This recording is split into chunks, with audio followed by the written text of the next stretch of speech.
بسم اللہ الرحمن الرحیم. عابد سیال حاضر ہے ادارہ اردو کے اس سلسلے کے ساتھ جس کا عنوان ہم نے رکھا ہے ایک سوال. اور آج اس ایک سوال کے جواب کی تلاش میں حاضر ہوا ہوں جناب اختر عثمان صاحب کے پاس. سر بہت شکریہ, آپ نے وقت عنایت فرمایا. بہت شکریہ. غزل کے ایک بنیادی جو صفت یا عنصر یا لازمہ اس کو کہیں, اس کے بارے میں آج سر آپ سے ایک سوال ہے اور وہ ہے تلازمہ. ظفر اقبال نے کہا کہ غزل میں تھے بہت آزادہ رو ظفر, لیکن تلازمات کی زنجیر سے رہا نہ ہوئے. اس سے یہ اندازہ ہوتا ہے کہ جتنے بھی آپ آزادہ رو ہو جائیں, تلازمے کے بغیر غزل کے شعر میں گزارا نہیں ہوتا. تو کیا ایسا ہی ہے کہ غزل کا شعر تلازمے کے بغیر نہیں کہا جا سکتا, یا اس کے علاوہ بھی کوئی صورت ہے؟ بنیادی طور پر تو یہ سوال جو ہے کہ غزل تلازمے کے بغیر ہو سکتی ہے, کچھ عجیب سا. جناب میری اور آپ کی بات بھی تلازمے کے بغیر ہے, یہ شعر کی بجائے کلام کا جز, یعنی کلام میں بھی تلازمے کے بغیر بات ناممکن ہے. ٹھیک ہے, اس کو آپ انگریزی میں ایسوسیشن کہہ لیں. بالکل صحیح. اچھا, تو جب وہ بات جو منطقی ہے وہ تلازمے کے بغیر نہیں ہو سکتی, تو کیا غزل, نظم, قصیدہ, مرثیہ, رباعی, کافی, مسدس, مخمس اور اس کی حیتیں, کیا یہ ہو سکتی؟ تو نہیں ہو سکتی. ٹھیک. ایک بات. دوسری بات یہ کہ میرا خیال ہے کہ وہ آبجیکٹیو کوریلیٹو کے بارے میں یہ کہنا چاہتے ہیں. ٹھیک. مجھے یہ اسمیل میں نے کیا ٹھیک. کہ ٹی ایس ایلیٹ نے جس کو آبجیکٹیو کوریلیٹو کہ خارجی جو مذاہب, معروضی تلازمہ جو ہے وہ جی بالکل ٹھیک. بنیادی طور پر شاید اس کے لیے ہے.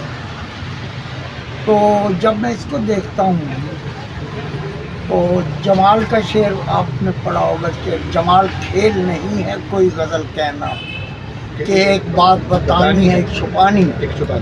جناب جس کو بعد میں جلیل علی نے کہا کہ عالی شعر ہو یا افسانہ یا لفظوں کا تانا بانا, لطف ادھورا رہ جاتا ہے پوری بات بتا دینے سے.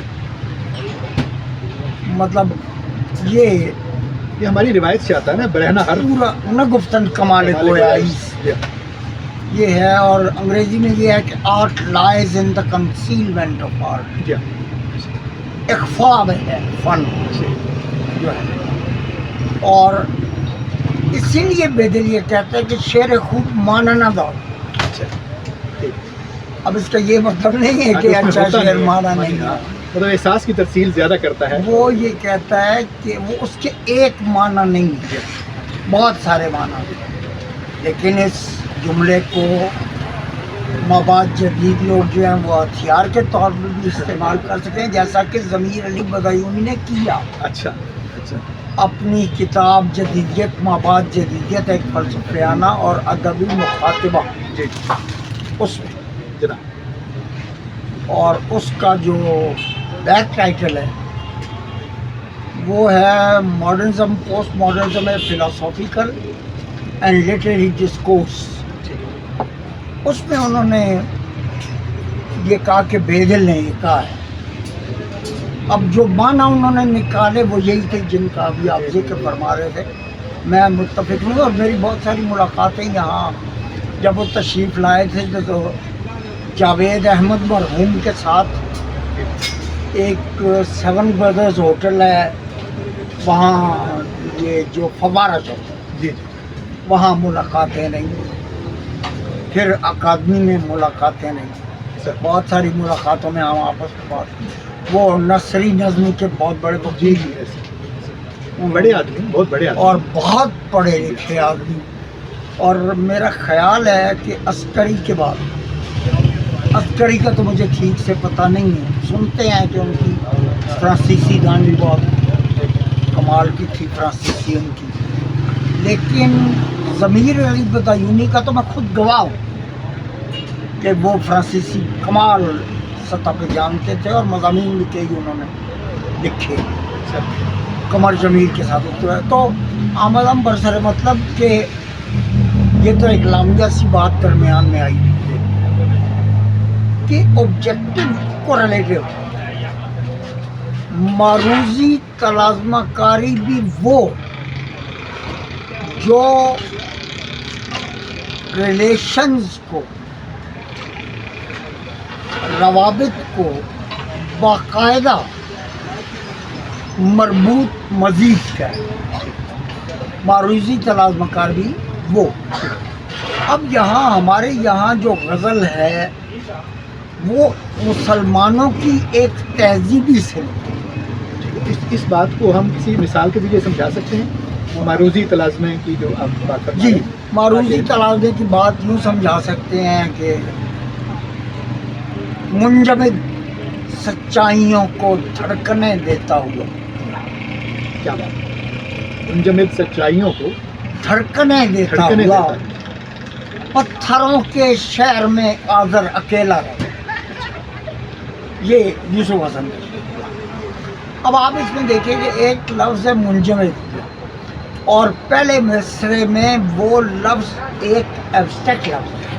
بالکل صحیح. سچائی منجمد ہوتی نہیں، ایسے لیکن اس کو آبجیکٹو کوریلیٹو یوں بنایا کہ دوسرا مصرع پتھر سے شروع ایسے اور آذر پہ آذر ختم ہوتا ہے. یہ شعر تصور جہاں بینی کے حوالے سے بھی باکمال شعر. یہ وہی غزل ہے جس میں انہوں نے کہا ہے کہ چاند سردی میں کھلی چھت پر اکیلا رہتا. تو گویا معروضی تلازمہ کاری بنیادی طور پر سیال کیفیت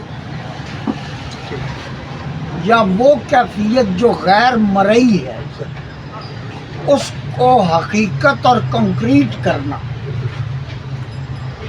بنیادی طور پر معروضی تلازمہ کاری کا کام یہ ہے کہ وہ غیر مرئی چیز کو مرئی. مثلا اس کے سپورٹ میں ڈبلیو بی ییٹس کی ایک بات آپ سے شیئر کرتے ہیں. ییٹس نے کہا ہے کہ you can not give a body to something that moves beyond the senses unless your words are as subtle, as complex, as full of mysteriousness as the body of a flower or of a woman. وہ کہتا ہے کہ آپ کسی شے کو جو ماورا گھومتی ہو، ماورائی سطح، کسی شے کو جو ماورائی سطح پر گھومتی ہو کوئی معنی نہیں دے سکتے تاآں کہ آپ کے الفاظ مرموز، لطیف و خود خزیدہ یا اسراریت سے متصف نہ ہوں.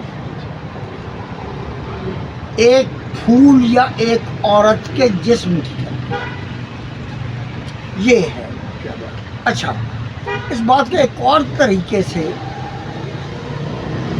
یہ اس لیے میں بات کر رہا ہوں کہ ہم لوگ آپس میں طالب علم کے طور پہ بیٹھتے ہیں اور ہمیں سننے والے بھی ہم جیسے ہی ہیں. تو ان کی جو بلینکٹ امیونٹی، وہ امیونٹی ان کی بلینکٹ امیونٹی زیرو.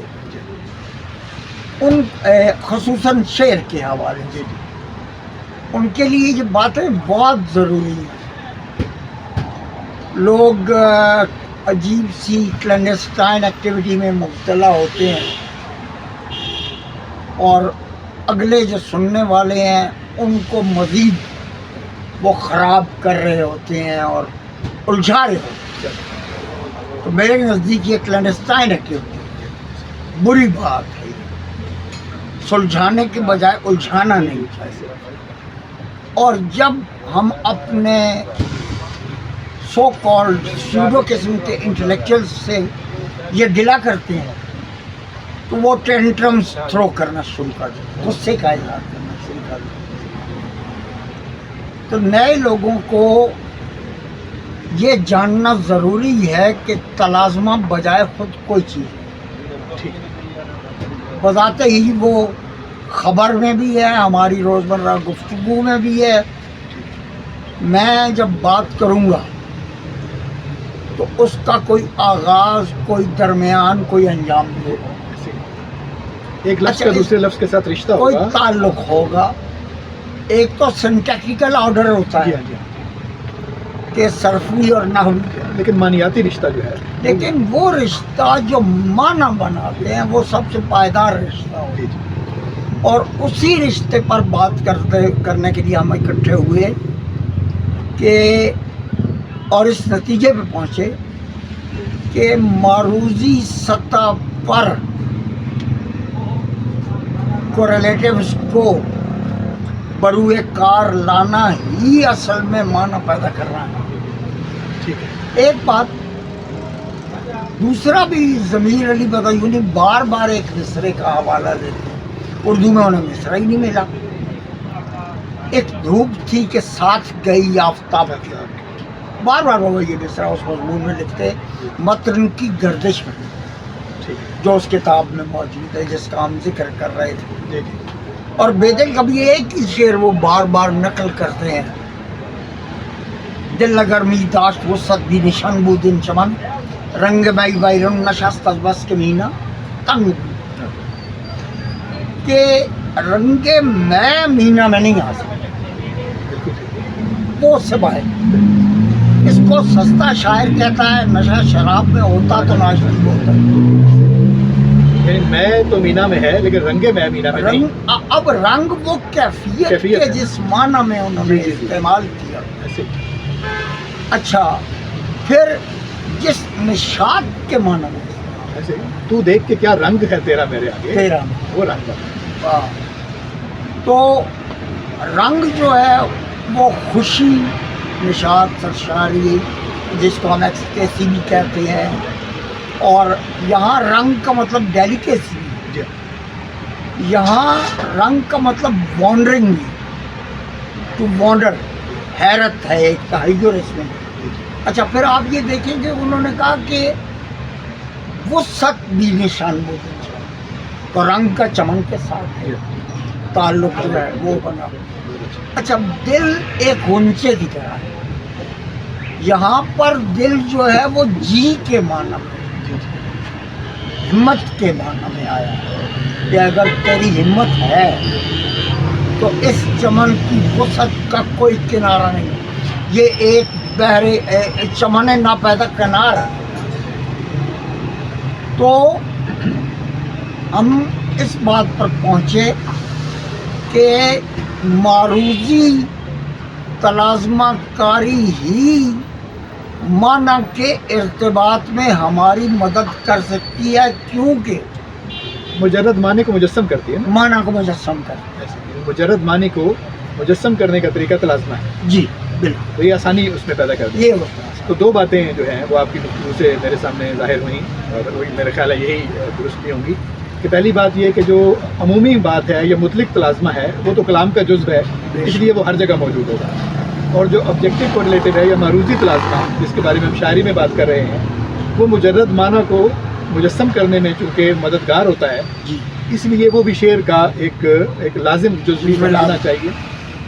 لیکن اس پر بھی کبھی بات کریں گے کہ ایسے شعر بھی موجود ہو سکتے ہیں جہاں پر شاعر یہ سمجھے کہ اس کو معنی کو مجسم کرنے کی ضرورت نہیں ہے، وہ تجرید میں ہی رہنے دے، تو ایسا شعر جو ہے وہ تلازمے کے بغیر بھی ہو سکتا ہے. وہ ایبسٹریکٹ لٹریچر میں، اور خصوصاً وہ لٹریچر جو فرانس میں ایبسٹریکشن کے حوالے سے مصوری کی جو تحریکیں ہیں، وہاں سے جس لٹریچر نے اثرات لیے اس میں بہت زیادہ ہے. اور ان میں اینٹونین آختہ، اینٹونین آرتھر ایک آدمی ہے جو بہت امپورٹنٹ ہے.